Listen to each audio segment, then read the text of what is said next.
my name is Professor Yinjie Ma. I'm a professor in astrophysics in University of KwaZulu-Natal in Durban. And today I'm very happy to chair the talk for my friends, Dr. Michelle Lochner, to talk about this rising of machine in our quest to understand the universe. This is a joint talk by Royal Society of South Africa and also Academy of Science of South Africa. So I received this notice, so I need to make a few announcements before we hand to her. Let me move to the next page. So there's a membership of the Royal Society of South Africa. This is a premier and oldest multidisciplinary organization, and it's open to all who have interest in science. So so then you can basically log into this web page and know more details about this society. And there's a whole benefit of membership, such as this invitation talks by South African and international scientists, and then there's a free subscription to the electronic journal, Transaction of Royal Society of South Africa. And also you could get an invitation to scientific colloquium, workshop, and congresses organized by society and other scientific organizations. And there's 3 new members, which we welcome to join. Yuchen Wang doing civil engineering and transport, Li Zhen Wang doing standardization, operation management in taxation. And there's a Zinshile Mazibuko, who is a student from UNISA. And RSSAf is this Academy of Science of South Africa, which is a National Science Academy established in 1996 and started by SA Parliament in 2021, independent of government, but funded part by the Parliament. So there's a RSSAf webpage. And the future RSSA and RSSAf talk will be on Zoom. Why am I? This always jump. This is very strange. This will be on Zoom, and basically you will see this June talk by Jonathan Peters and August talk by Mark Solomons. Well, one is a medical scientist, and the other is a neuropsychologist. Okay, so that is my announcement today, and let me just quickly introduce my friend, Dr. Michelle Lochner. So she is a senior lecturer currently at the University of the Western Cape, and also the South African Radio Astronomy Observatory. So she's born in South Africa with a PhD from University of Cape Town, and her focus is on cosmology and trying to get the best of our combining optical and radio telescopes, such as the Vera C. Rubin Observatory in Chile, as well as our own square kilometer array and its precursor Meerkat telescope in South Africa. She works on developing new statistical technique and machine learning technique to tackle the masses of data that we're dealing with in astronomy, currently focusing on using anomaly detection for the scientific discoveries. And if you have some anomaly in your data, I think probably you should find her for the best detection or best suggestions. And she's the founder and director of an international mentoring program for women and gender minorities in physics called Supernova Foundation. Oh, that's an interesting name, Supernova Foundation. Okay, now I should hand to Michelle for her talk. So you can now share your screen, Michelle. Thanks so much, Yinjie. Thanks for the introduction. It was really great. Let's hope you can all see this. Yes. There we go. Okay, so it's great to be here. Obviously, I would love to be to see you all in person, but it's very nice to be here on Zoom and to see Yinjie and many others again. So my talk is rather ambitiously titled "The Rise of the Machines in Our Quest to Understand the Universe," but I think I could have equally called it "Am I Still Going to Have a Job in 10 years?" Which is something I think many people are quite worried about when it comes to machine learning. Let me just make sure this is out of the way. But really, I'm going to be talking about machine learning in general, some of the cool stuff that it can do, which Some of you may be already familiar with, but some of you may not be. And I'm going to talk about some cool things in astronomy and really start putting it all together towards the end, and some of the work that I do on applying machine learning in astronomy. But we have to start at the beginning with what is machine learning.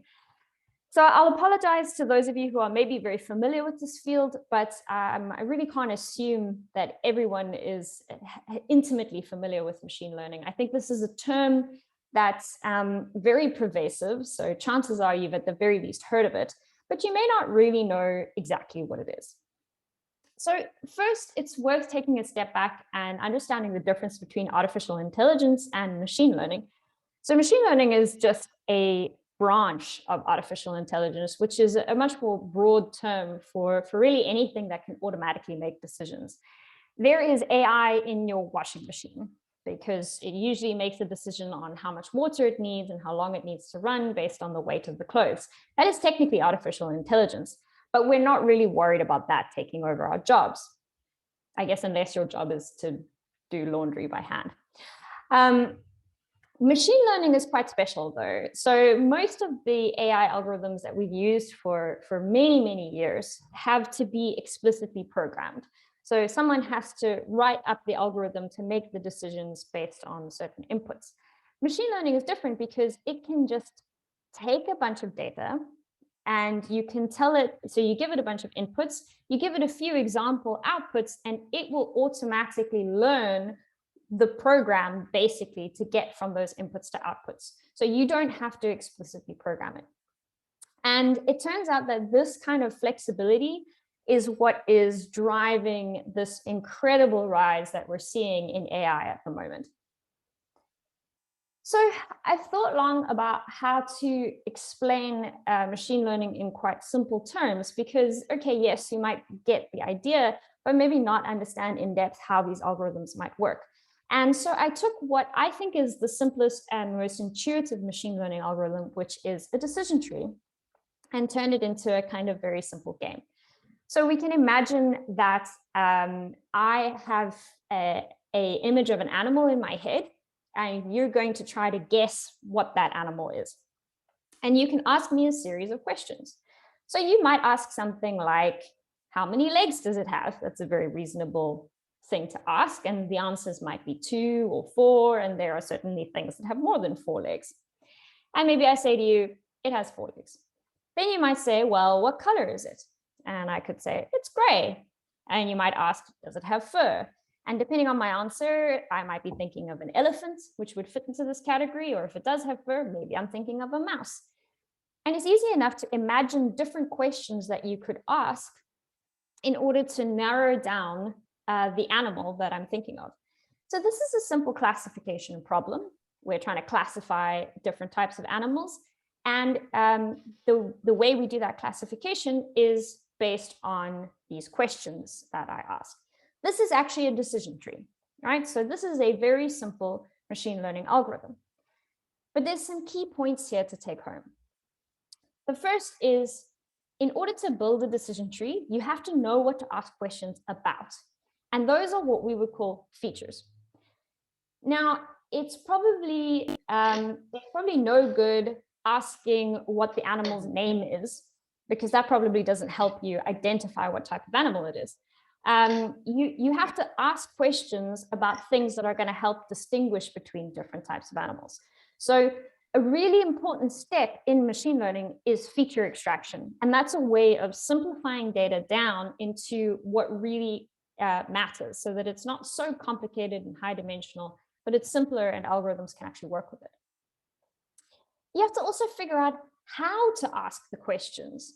And that's the actual machine learning part. So I gave you an example of a decision tree that I came up with. The machine learning in my brain was what came up with that decision tree. But the cool thing about machine learning is that it will do it automatically. So if you give it some example data with extracted features, so it knows what features are important, and you tell it, all right, here's some examples of animals that correspond to specific features, it will automatically figure out how to ask those questions and how to build a decision tree such that it can accurately classify different animals. But there's an important step in that, which is the training. So I have to give it some good examples of animals in order for it to be able to build that decision tree. And if it built that simple decision tree, and then I give it something like a dog or a caterpillar that it's never seen before, it can't really be expected to classify that correctly because it's never seen it in the training. So it won't be able to incorporate that into the decision tree. Sorry, maybe I could just ask the chair just to make sure everyone's muted. I'm hearing background noises. Okay, so this is actually an example of a machine learning algorithm. Obviously, you can go into the maths and go into the details, but at a high level, this is what all the algorithms are doing.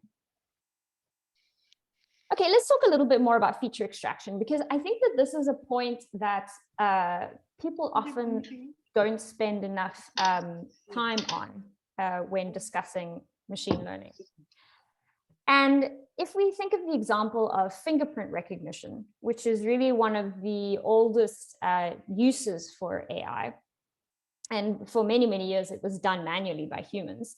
If you think of a fingerprint, so this is an image of a fingerprint, it's actually very complicated.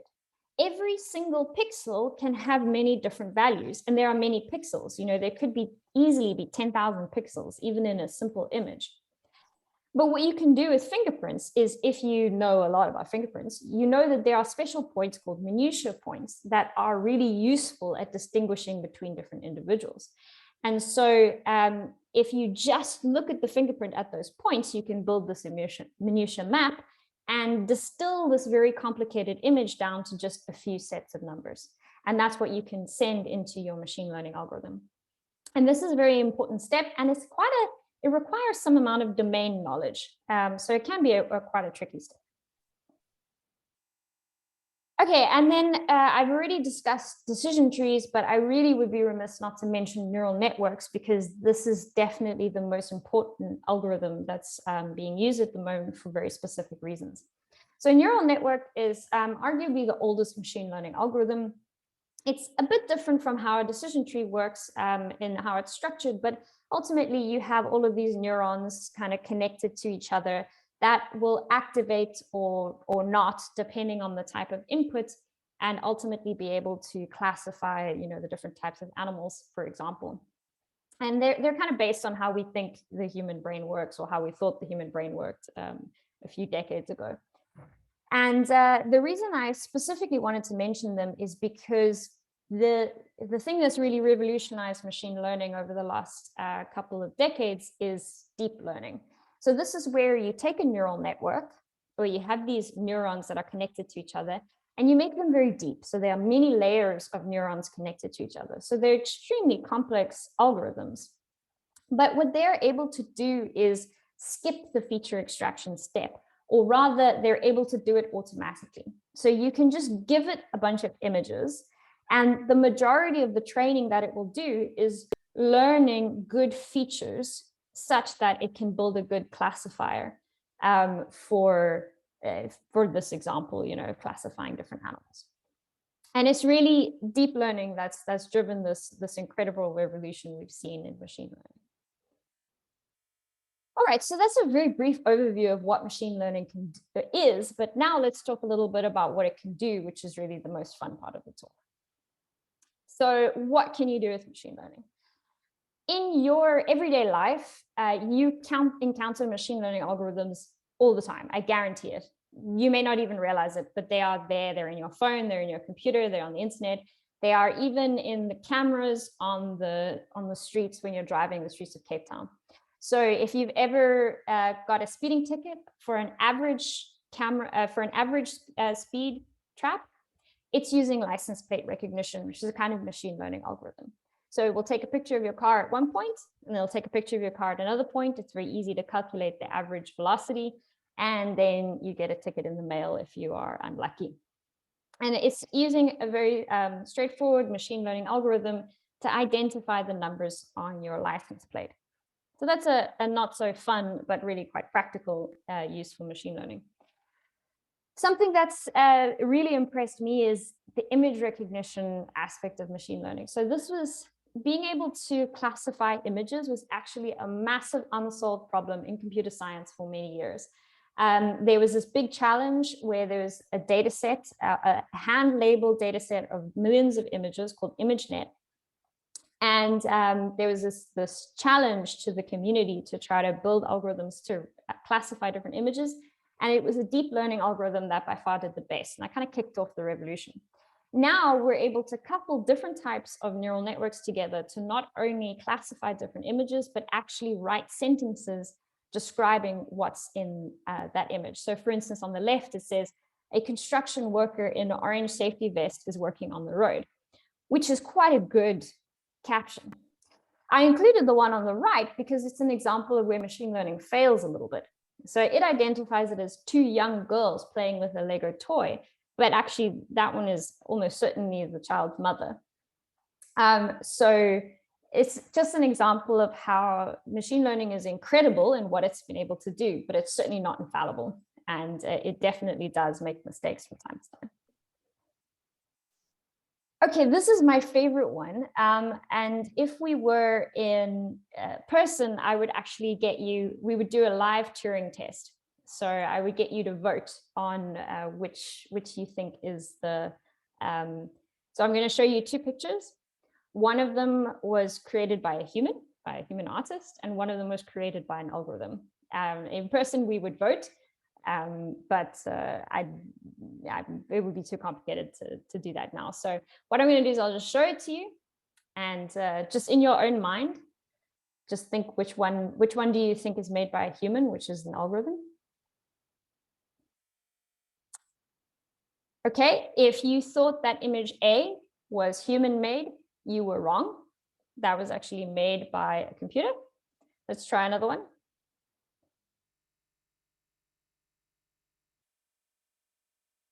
And in this one, it's actually image B.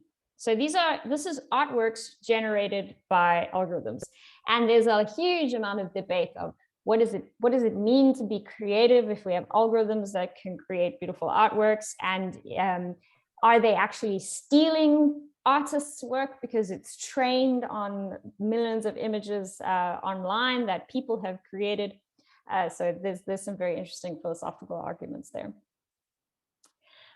This is quite cool. So there's a lot of work in generative networks, so using machine learning algorithms to generate new things. And this is Starry AI. There's a lot of other ones where you can give it a prompt, and that could be an image, it could be a sentence, whatever, and it will create a painting for you. So I gave it fireworks over the ocean, and at first glance, it's actually quite good. It's quite beautiful. You know, there's very nice detail of the ocean, nice fireworks, and then when you start looking a bit closer at the building, it starts to look a bit strange. But people have created some quite cool things, giving these algorithms various prompts.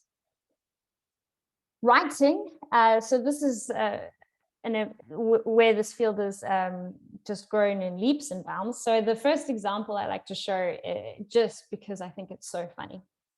So this is not technically a machine learning algorithm that's written this. It's an algorithm that does predictive text, you know, so if you type in your phone and then it predicts what the next word should be, and they trained it on Harry Potter books, but they didn't quite just let it write the whole story, because this was a few years ago and these algorithms were nowhere near good enough to write a whole story, but they kind of took the best sentences and paragraphs that it wrote and put it together to make it a story. And it's Harry Potter and the portrait of what looked like a large pile of ash. And it starts, the castle grounds snarled with a wave of magical magnified wind. The sky outside was a great black ceiling, which was full of blood. The only sounds drifting from Hagrid's hut were the disdainful shrieks of his own furniture. Magic. It was something that Harry Potter thought was very good. So if you want a really good laugh, I recommend looking up this story. All of it is worth reading. It's quite hilarious. But it's not that impressive, right? Because it did require some human intervention to turn it into a real story. But if you fast forward to 2023, that has all changed. If you haven't heard of ChatGPT yet, well, I'd be surprised. It's really made the waves in news. It's what I would consider to be by far the biggest advance in machine learning since, perhaps arguably since the first convolutional neural networks came on the scene. So this is a massive natural language model that was trained on an enormous amount of data. I think part of the reason for its success is the sheer quantity of stuff on the internet that it can be trained on. So as is becoming a bit of a rising trend, I actually asked ChatGPT to write me an abstract for this talk. And it came up with this. I'll just read a little bit of it. It says, the quest to understand the universe has led to the development of sophisticated machines that help us study and explore it. In recent years, the rise of artificial intelligence and machine learning has revolutionized the field of astronomy and astrophysics. Machines have enabled us to process vast amounts of data and identify patterns that were previously hidden, leading to new insights and discoveries about the cosmos. And I thought, it's not a bad abstract. It was a little bit non-committal in a lot of things, but it's really not a bad abstract. It covers a lot of the important points. And I've been playing around a lot with ChatGPT, and I've been pretty impressed with how well the model works.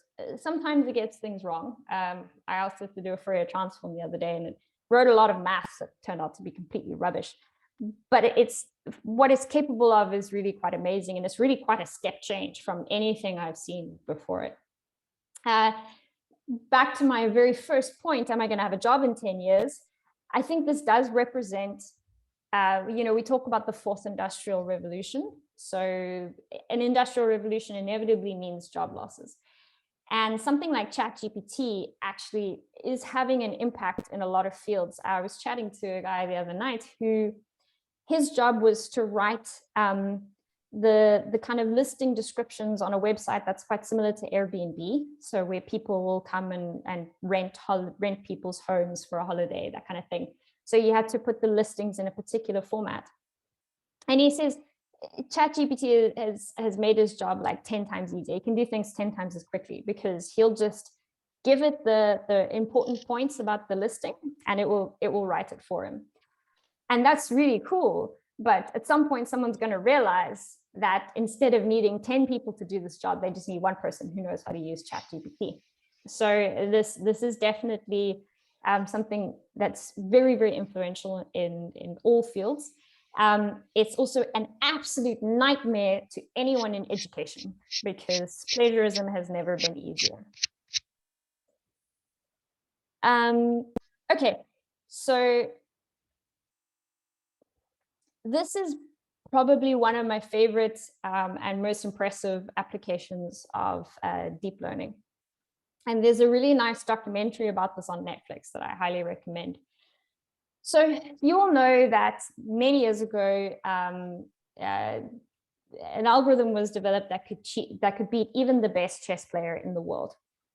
And that's because chess has a relatively, it's still a lot, but it's a comparatively small number of possibilities from any given chess move. There's this beautiful game called Go, this a very ancient Chinese game, which is much more complicated and was really thought to never be possible to write an AI algorithm that could beat a human, because the number of possibilities from any given position on the board was just absolutely impossible to search through in the way that most chess algorithms do. And it was a game that was believed to require intuition to be able to play well. And yet, well, this is now already about, I think 7 or 8 years ago, a company called DeepMind developed this algorithm called AlphaGo, which was a deep learning based algorithm. It was trained on a mixture of basically videos of humans playing Go and also something called reinforcement learning, where it kind of played against itself. And it was finally able to beat a grandmaster at Go. And the specific point I want to raise is there was a moment in one of the games where the algorithm made this move and the commentators were like, that's a crazy move. Like no human would ever do that. Oh, this algorithm is so stupid, it's going to lose. And it won the game. And the commentators said that was the move that's resulted in the win. And they called it the most beautiful move in Go. And for me, this is really interesting because it was a move that apparently no human would do, but it was actually a very powerful move. So is that creativity? Is it really doing something that we really thought was very unique to humans?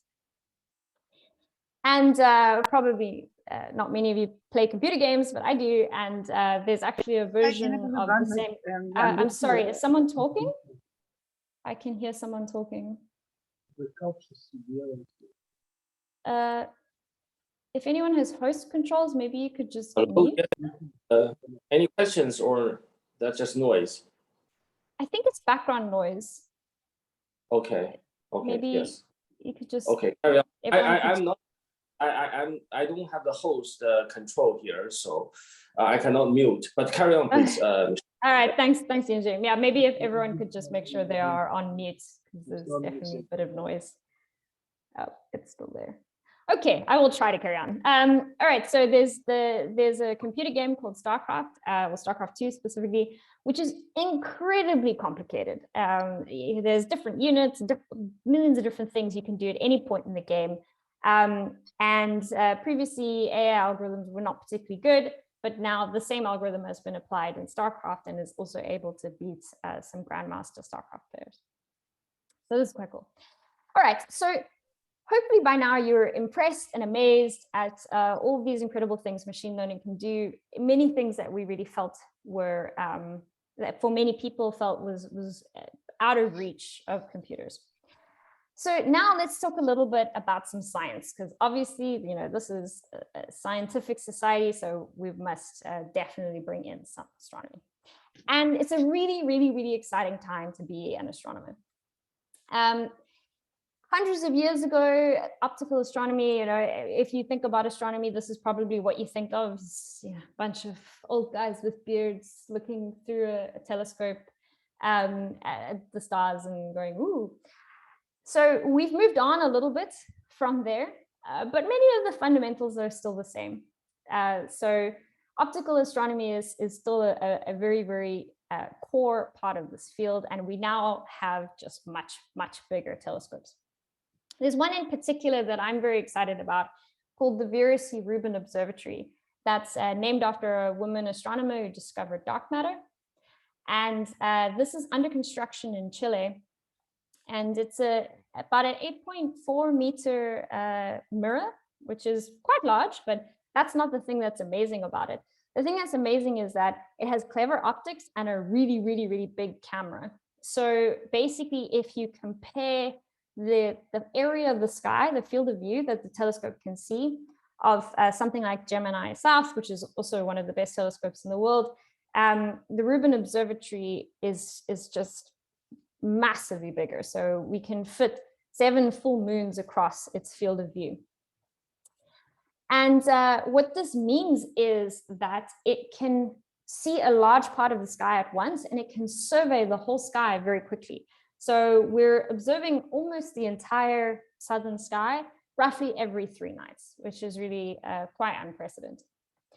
I just included this because I think it's a cool picture of the actual mirror being moved down into position in Chile.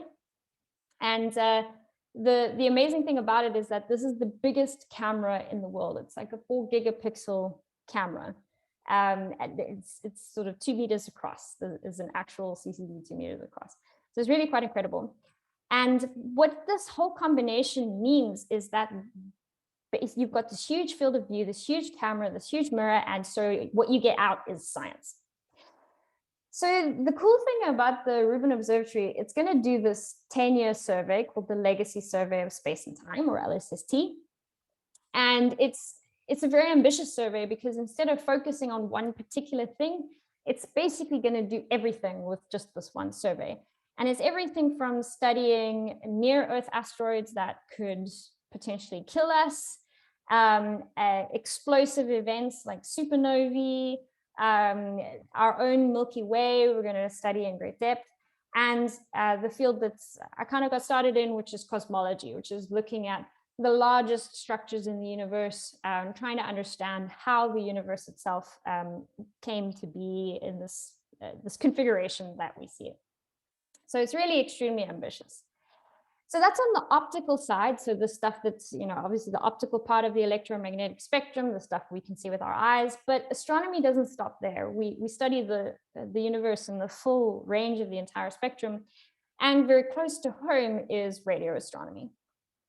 So here's just reminding you of the electromagnetic spectrum, and that the radio part is really the longest wavelength part. So a radio telescope can look like many things depending on what kind of part of the spectrum you're looking at. But the old satellite, DSTV satellite dishes are basically little radio telescopes. They're just looking at something close by instead of out of the universe. Why would you want to look at the universe in radio waves? Well, I think this is a nice example. You see in the right image, there's these 3 galaxies that don't seem to have anything to do with each other.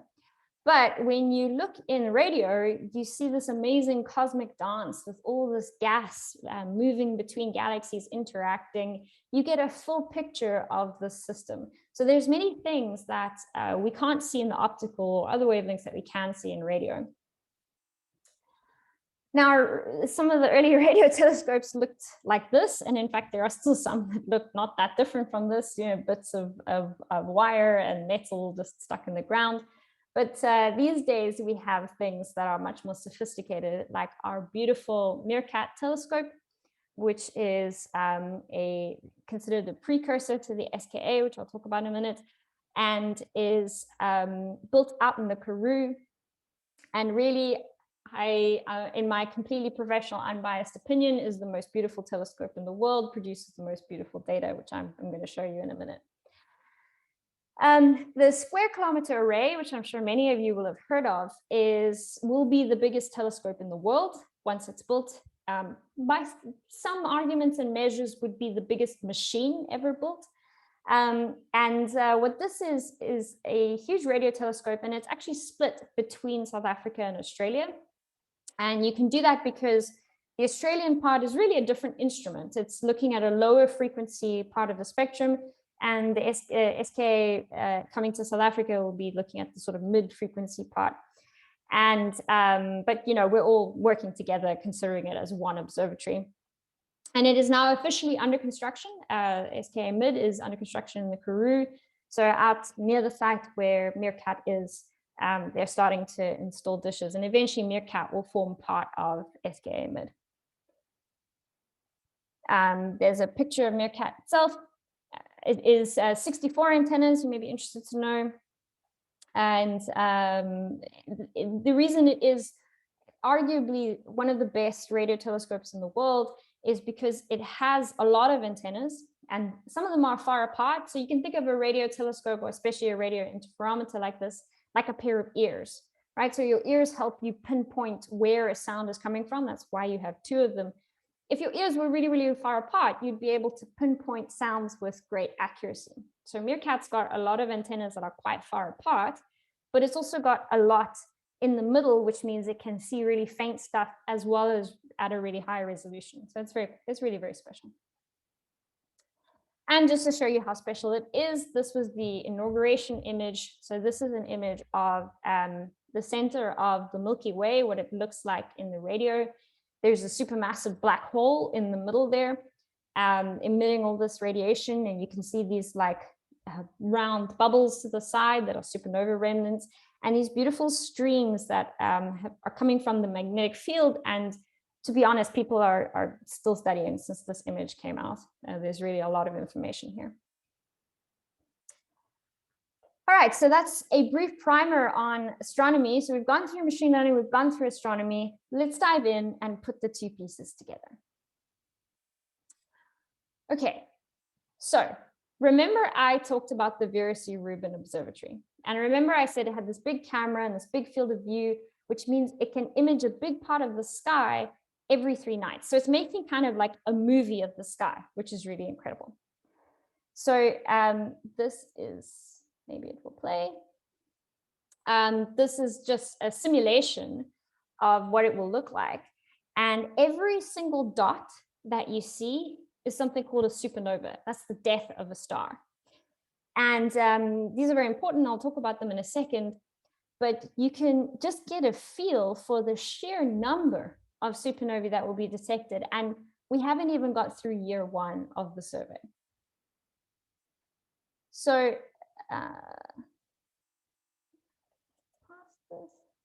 right. So a supernova is when a massive star dies, basically. Our sun is probably not massive enough, well, definitely not massive enough. It's not going to get this very dramatic death.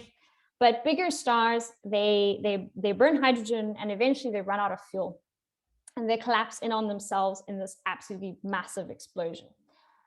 And the reason that these things are amazing, I mean, they're interesting to study in and of themselves to understand how stars work, but cosmologists like me and like Yinze are interested in using them to measure out distances in the universe. They act like these really bright candles that are standardized, so we can figure out how far away they are. So they're extremely important to cosmology. Another example of some of the things that the Rubin Observatory is going to find are things like X-ray binaries. So these are these objects where, so a lot of stars in the universe are in binary systems.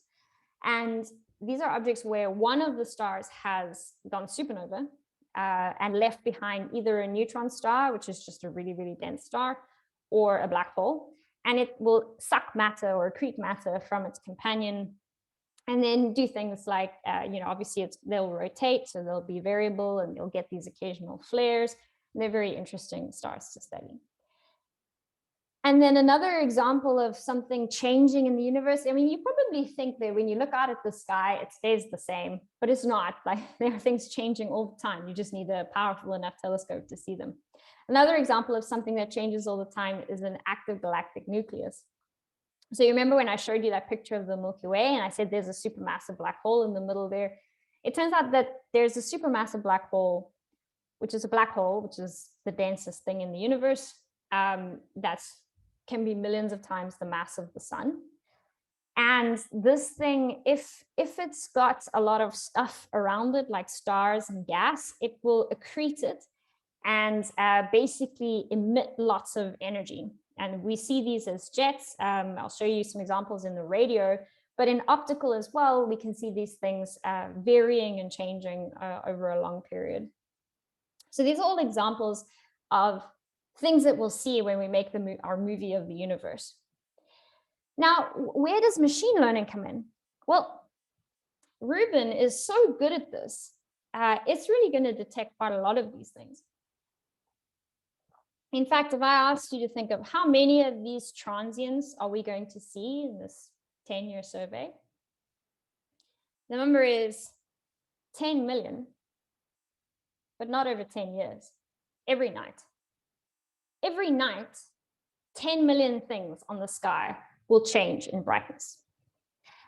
And maybe half of those will be satellites, thanks to Elon Musk and others, or cosmic rays or airplanes or other artifacts, but about half of those will be real things. They will be some of those things I showed you, like supernovae, AGN, cataclysmic variables.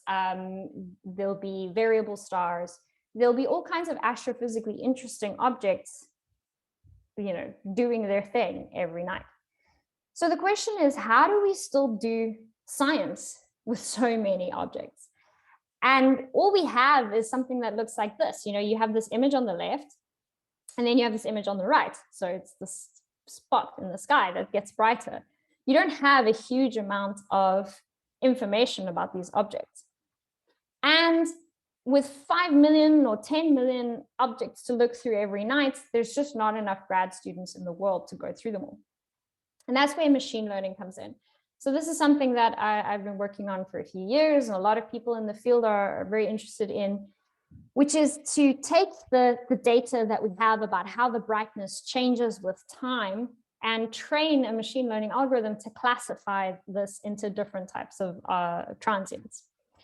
And again, you have to go through those steps of extracting features, extracting important numbers from the data, and then taking some labeled examples and training the machine learning algorithm. Okay, so that's an example with an optical telescope. Let me talk a little bit about radio. So when people say big data, this is, first of all, an ill-defined term, but often when people in some industry, for instance, talk about big data, they talk about things that don't fit in their Excel spreadsheets. Something like the SKA is like 100 petabytes of raw data every day. And even the processed data is going to be easily 1 billion galaxies to look at. The numbers are insane. Even at the moment, if you get an observation from Meerkat, it's a single observation is like a terabyte. That's the kind of data that we're used to dealing with. And that's probably at maybe 2 of your laptops would be needed to hold just one Meerkat observation. Okay. So going back to the science, remember I mentioned these active galaxies where the supermassive black hole is accreting matter and emitting all this radiation. We see them very clearly in radio. We see them much more clearly than we do normal galaxies, actually. And in radio, we are starting to get overwhelmed by data. So here is an absolutely beautiful image. This is taken with Meerkat. And every single little dot that you see is one of those active galaxies. And we want to study them, but as you can see, there's quite a lot of them. So how do we explore this data? And my particular field of interest is, as Yunjie alluded to in the beginning, is if we've got millions of examples, or even billions of examples, how do we make new discoveries? Because most of the, or I would argue that all of the great scientific discoveries in astronomy were made serendipitously by some diligent person, sometimes a student, carefully looking at their data and noticing something strange. So how are we still going to discover new things when we're so overwhelmed by this data? And this is where machine learning comes in. And this is an entirely different branch of machine learning from what I've actually talked about up till now. It's called unsupervised learning, and it's where you don't have any training data.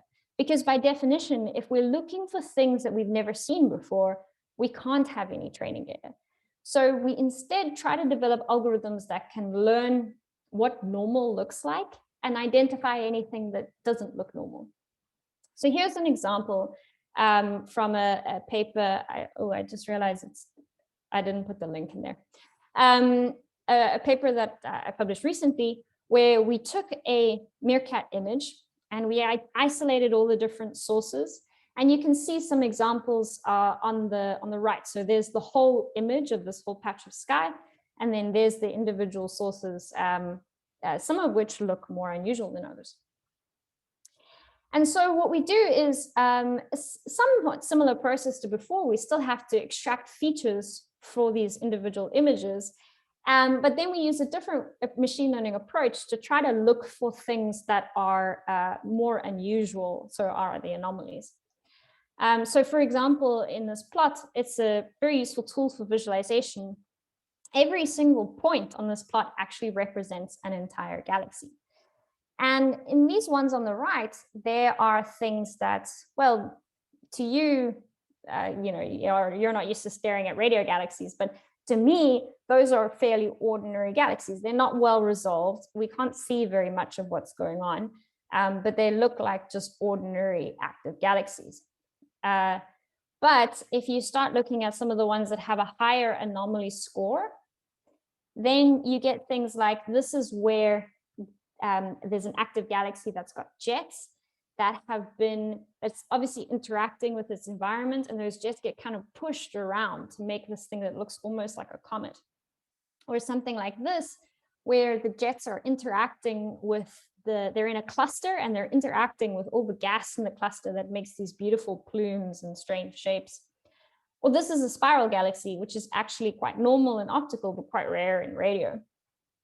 And here we have, not entirely sure what's happening here. I think it's some kind of procession, but this is all still stuff we're actively studying. I think this is the same sort of thing. So you can see how with machine learning, we're able to disentangle some of the more interesting things that we really want to spend a lot of time on from the things that are maybe more ordinary and we don't want to spend too much time looking at. So it can mean that instead of having to look through 10 million examples, maybe I only have to look through 100, which is much more doable. And finally, I want to finish off with this paper that's published recently, because it was really some of the most fun I've ever had in science. So I was working with this data set, actually, looking at some of the weird galaxies that I found. I'm not an expert in radio galaxies, so I contacted a colleague of mine and we were going through them. And I showed him this one, and he was like, I've never seen anything like that. Let's publish it.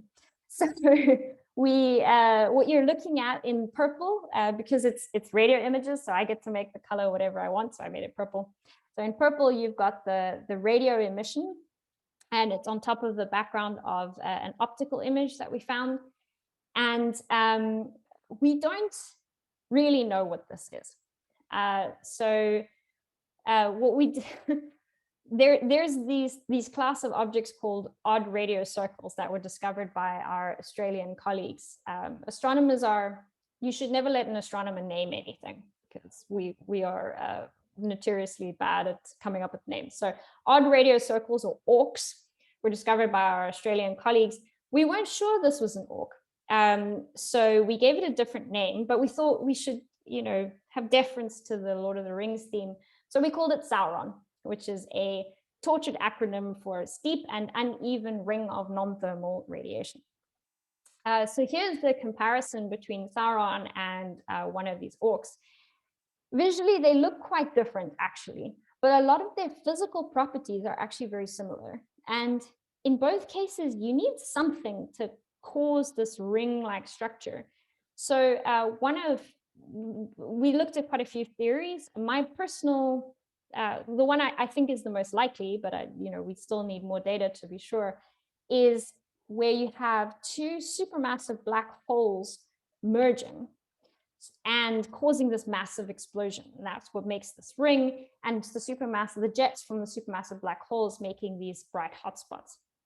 And there was actually a paper that came out almost exactly the same time. So we were, sharing data and trying to put the paper together with a simulation showing that you could actually get some of the structures that you see in AURCs and in Sauron from this merger of supermassive black holes.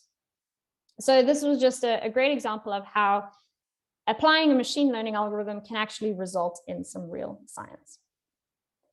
Oh, and I should just mention that there was recently a conversation article on this. So if you want to read a little bit more about it, but you don't want to read the paper, then that's maybe a place to look at.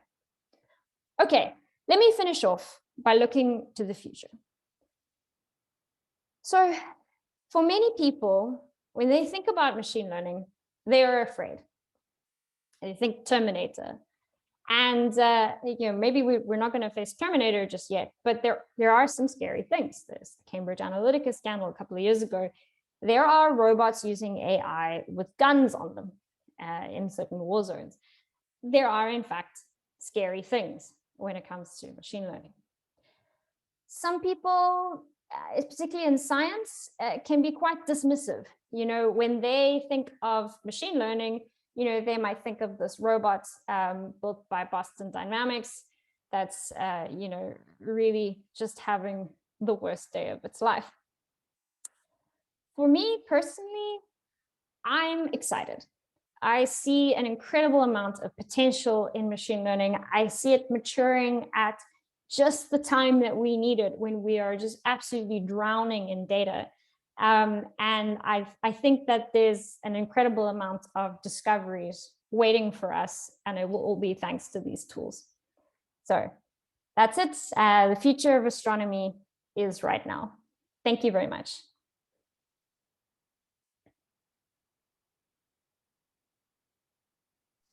Okay, good. So wonderful talk. Thank you, Michelle. Okay, now let's go to the Q&A section. And I would like to hear any hands up or any questions from the audience.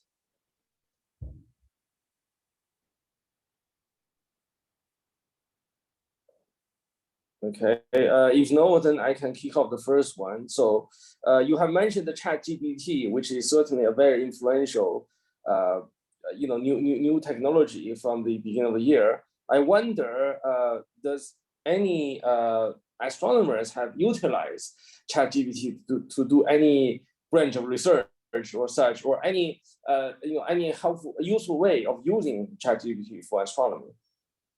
Yeah, that's a great question. I haven't seen it yet. I'm definitely waiting for the day. Actually, no, that's not true. Okay, I haven't seen it being used for research yet in any form. I have seen people already start writing talk abstracts with ChatGPT on April Fools. So if any of you don't know, astronomers have this tendency to publish joke papers on April Fools. It's usually very cringy and quite funny. There was one paper written by ChatGPT, and the authors actually kind of analyzed how well ChatGPT did. Obviously, it made some terrible mistakes, but it did surprisingly well. It certainly wouldn't surprise me if somebody manages to get a paper through a reviewer who's not paying attention at some point in science. But in terms of using it for actual science, I mean, obviously, we don't work a lot with natural languages. That's not really where most of our research is. So it's not obvious to see how it can be used. Certainly the machinery, the transformers that are used in this, because if you think of a sentence, it's a sequential signal, but where words are correlated with each other, right? This is very similar to a time series from, like, for instance, a supernova. So certainly transformers themselves are already starting to be used in various aspects, usually for classification, for transients. So I think we'll see more and more of that. I think we're more likely to see ChatGPT coming in the sort of the periphery, where people start using it to help with writing papers, talk abstracts, maybe even reference letters. I don't know.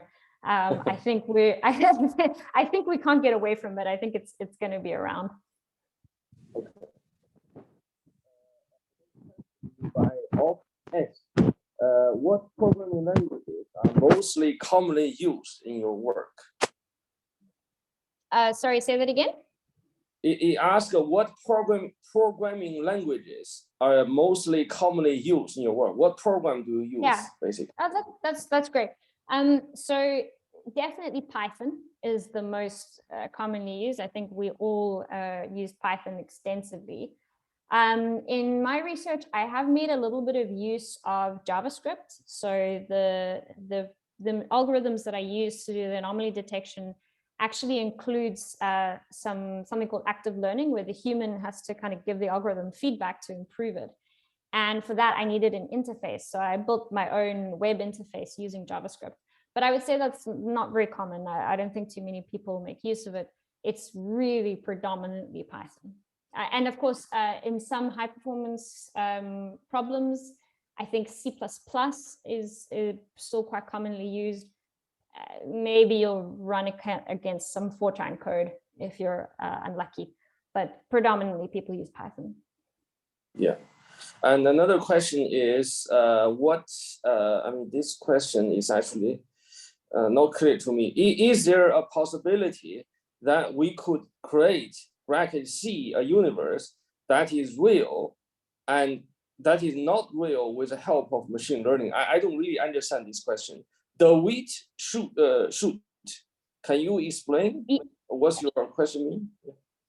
Yeah, if I don't really understand this question. The wheat shoot. Are you still here? Okay, I could just come in there because I'm not so au fait with the field, but it seems that we could create with machine learning and a visual environment of the universe, which is in a scientific sense not real, but we could study it. Is that possible?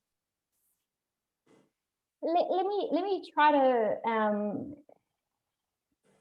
I think, okay, so what we can do is simulations, and what we do is a lot of simulations.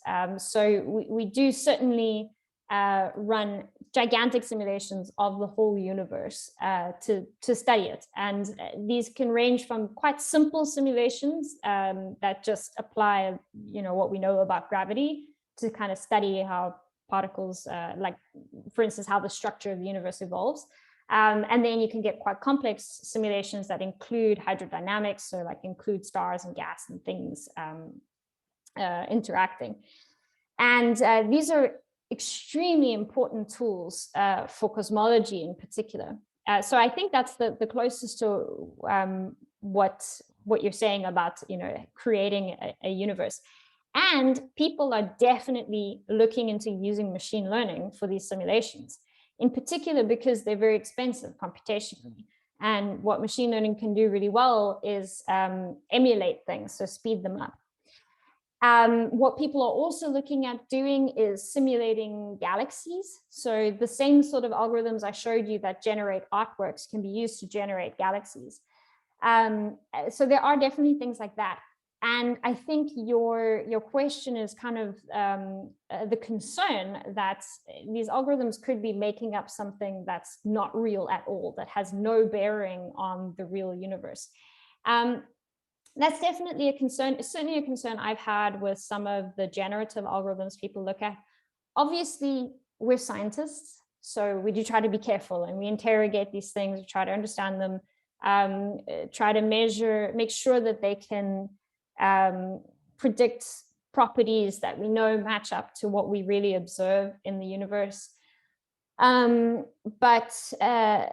There is always this element of concern, especially if you allow an algorithm to, in some sense, extrapolate as opposed to interpolating. When they can extrapolate, then they have the tendency to make up stuff. And if you're not careful, you may not catch that. So there is definitely a strong sense of skepticism in these kinds of tools. So people do have to be quite careful about how they are applied. So I hope that answers your question. It's an interesting one for sure. Okay. Thank you. Yes. Okay, great. Thank you, David. So there is a last question, I believe, Ronnie Glass, and he the question is, when will we be able to use a machine to comment on our understanding of the universe from its creation to date? Has it been attempted? And if so, what was its answer? Its answer was 42. No, I'm just kidding. If anyone's read The Hitchhiker's Guide to the Galaxy, that's a Hitchhiker's Guide. This is another very, very big and very philosophical question. And, you know, I think we use machine learning in little parts of the, you know, the whole analysis of trying to understand the whole universe. Like for some of those examples that I just gave, where you can use machine learning in simulations. And all of these things are little pieces of the puzzle.